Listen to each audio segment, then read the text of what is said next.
அண்ணா ஒரு மிளகாய் நோட்டீஸ் தாங்க. இல்லைங்க வாரன் உங்களுக்கு ஒரு நோட்டீஸ் இருக்கு என்ன தாங்க.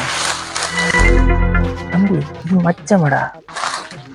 சும்மா இல்லை எங்க போங்க ஊமடா மச்சம் தாண்டா இது. உண்மையாவோ அதில் கோழி படம் போட்டிருக்கேன். ஓமா கோழி படம் தான் போட்டிருக்கு. வீட்டை வாங்க அடியில் வாங்க போகிறேன்.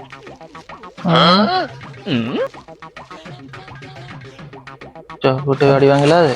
அண்ணா இது இருக்கட்டும், நீங்கள் எனக்கு மேகின் ஒரு சின்ன பேக்கெட் தாங்க.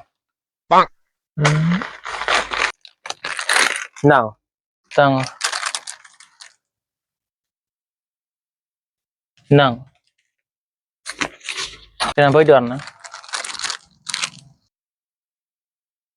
ஆள் போட்டு அண்ணா அந்த பொழு நோட்டீஸ் தாங்க. ஏன் இந்த புழப்பு என்னண்ணே ஒன்றுதான் இருக்குன்னு சொல்றீங்க, எனக்கு நோட்டீஸ் வேணும். நான் என்ன செய்யறது? என்னங்க இன்னும் செய்யும் கூட கொண்டாங்க சரி வாண்ணா.